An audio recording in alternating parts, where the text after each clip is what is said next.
অনুরাগের ছোঁয়া ধারাবাহিকের আজকের পর্বে আমরা দেখতে পাবো সারা বাড়ি খুঁজে কোথাও কাউকে দেখতে না পেয়ে দীপা চিৎকার করে জয়কে বলে, পুরো বাড়িতে আগুন জ্বালিয়ে দাও ভাই।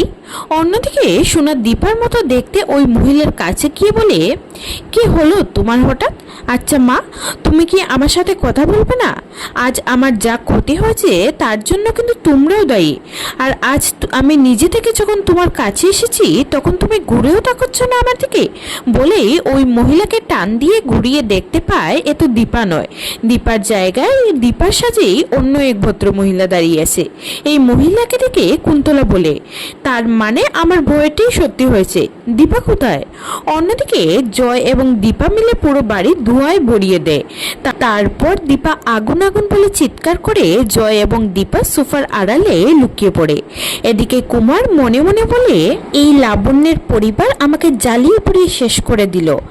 ভেবেছিলাম আমি ওদের মারবো, কিন্তু ওরা আবারও আমাকে মেরে ফেলার চেষ্টা করলো। না না, আমাকে নিচে নামতেই হবে। বলেই নিচে আসে। এদিকে দূর থেকে কুমারকে দেখে দীপা বলে, এ তো কুমার। কুমার বেঁচে আছে।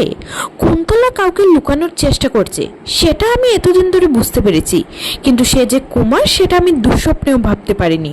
তারপর দীপক কুমারের সামনে গিয়ে বলে, তোমরা সবাই মিলে আমার মেয়ে সোনার জীবনটা নষ্ট করেছো। এই কুন্তলা তোমার মেয়ে আর রুডি তোমার নাতি, তাই তো? আজকে তুমি আমার হাতে শেষ। দীপার এই কথা শুনে কুমার দীপার দিকে বন্দুক তাক করে, যা দেখে দীপা হাতে থাকা ত্রিশূল দিয়ে বন্দুকটা ফেলে দেয়। তখন কুমার দীপার হাত থেকে বাঁচতে স্প্রে দিয়ে ওদের অজ্ঞান করে দীপার দিকে বন্দুক তাক করে বলে, কুমারকে মারা অত সহজ নয়। কুমার মরে না, কুমার অমর। আর যারা আমাকে মারতে চায় মরে তারাই। দীপা সেনগুপ্ত, তোমার খেলা এখানেই শেষ। তো বন্ধুরা, কি হবে এবার? কুমার কি মেরে ফেলবে দীপাকে?